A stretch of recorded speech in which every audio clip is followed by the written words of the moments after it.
What's going on, everybody? All is well. So this Saturday, UFC 320. First and foremost, phenomenal card. And some excellent fights on tap for this Saturday night. So without further ado, let's get right into it. So I'm gonna start off with the main event: Magomed Ankalaev versus Alex Pereira 2. Magomed beat Pereira the first time they fought. And to be honest, I rewatched that fight and Pereira didn't do enough. He didn't look like himself. Granted, Ankalaev did his thing, won the fight.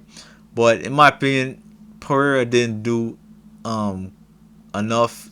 And he didn't look like himself. But in this fight on Saturday night, I do believe Pereira is going to get the job done via TKO. I don't think this fight is going the distance.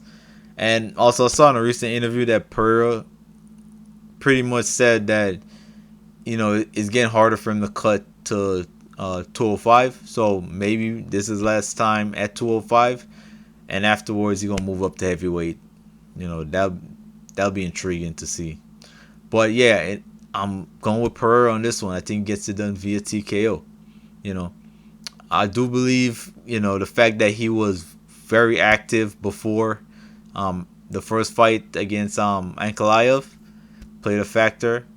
Most likely he was probably dealing with some injuries. But I do believe this time around he's going to get the job done via TKO. And from a business perspective, you kind of want Pereira to win. Ankalaev, don't get me wrong, is he skilled? Absolutely. But from a marketing perspective, he doesn't really quite fit the bill. Pereira is more marketable than Ankalaev. He's not really engaging. Ankalaev is not really a guy that engages with the fan base, But he shows up, do his job, and go home. He's all about business.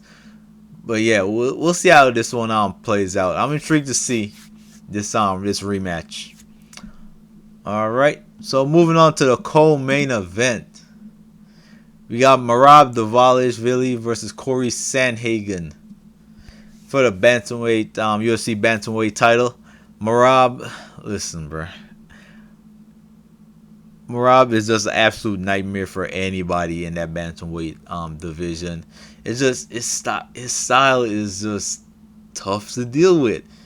His cardio is like none other we ever seen before, and he's constantly in pursuit of takedowns, and he's just constantly working. He doesn't give his opponent a chance to breathe.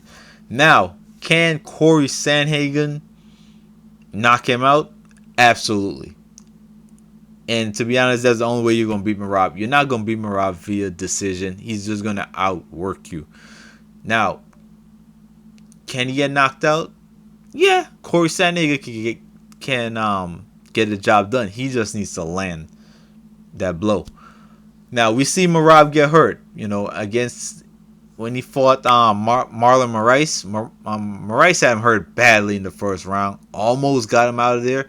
And then in the second round, Merab rallied back and got a TKO finish. But yeah, Corey Sandhagen, extremely well-rounded. Definitely has the skills to beat Merab. He just got to get it done via TKO. He's not going to win the decision against Merab, man. And we'll see how this one plays out. But I'm going with Merab via decision. I think we see vintage Merab. Just that smothering style. Again, I can't stress enough how insane his cardio is.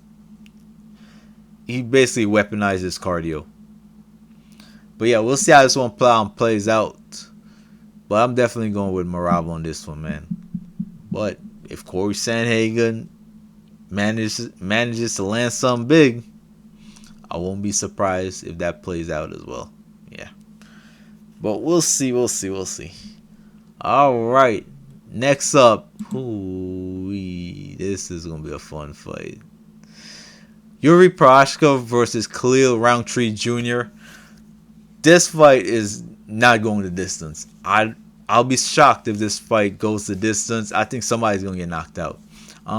Yuri Prochazka, he's so wild and unorthodox, has knockout power, and he constantly throws caution to the wind. He's a wild dude in there. Now, against a guy like Khalil Roundtree, you do not want to get hit by Roundtree. Khalil has some serious knockout power, and stylistically, it's a tough fight for Prochazka. Like I said, Prochazka always throws caution to the wind, and he just throw wild. But this is gonna come down to who lands first. Now, on paper, technically, Khalil's a much better technical striker than Prochazka, you know.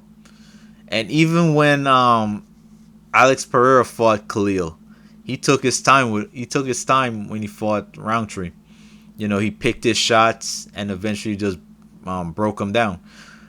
I don't see Prochazka taking that sort of approach. I do believe, you know, he's going to be measured in the first round and a half. By second round, I think he's going to go throw caution to win. If this fight goes there. But yeah, I'm going with Roundtree on this one. I think gets it done via knockout. But this fight definitely going to be fun to watch. All right, next up we got Josh Emmett versus Yusuf Zalal. Josh Emmett, seasoned veteran, another guy with legit one-punch knockout power. And Yusuf Zalal has been on a tear. Obviously, this is like a crossroad fight.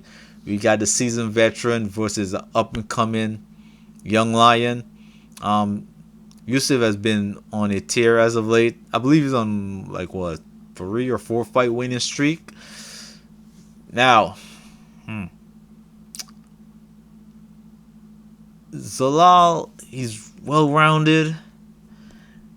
You know, on the feet. Listen, on the feet, when you're facing a guy like Josh Emmett, is always going to be 50-50 because Josh Emmett has that one and done type of power. I remember when he fought Michael Johnson. He was losing that fight, and then late in the third round, he landed just one overhand right and knocked Michael Johnson out cold. Now I'm going with Josh Emmett on this one.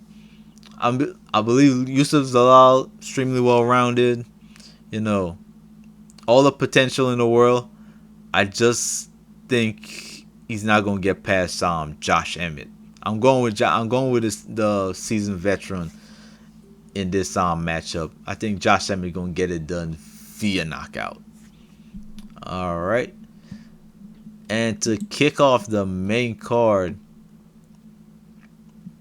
we got Abbas Magomedov versus Joe Pfeiffer. Magomedov extremely well-rounded, and Joe Pfeiffer, another guy with legit one-punch knockout power. I'm going with Magomedov on this one, but I do believe he needs to get Pfeiffer down to the ground. On the feet, it's a dangerous game to play when you're facing a guy like Joe.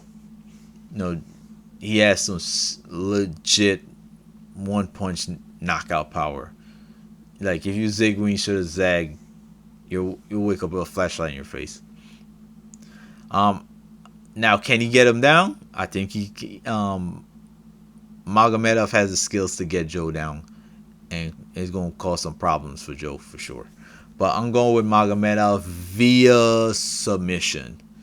But overall, this main card is pretty stacked. A lot of fun fights on here. Let's check the prelims. Oh, Edmund Shabazian versus Andre Muniz. That's a fun one. Now, classic striker versus grappler. Muniz, if he's able to get um, Edmund down, gonna cause some problems. Legit BJJ black belt. But if Edmund is able to keep it standing, you know, Moniz is going to be in a disadvantage. Andre Gutierrez, he's always fun to watch. And yeah. Yeah, but overall, pretty impressive card, man. I'm really looking forward to seeing how this main event plays out. But anyway, with that being said, thank you guys for watching. And until next time, you guys be safe and enjoy the rest of your day, all right? Peace.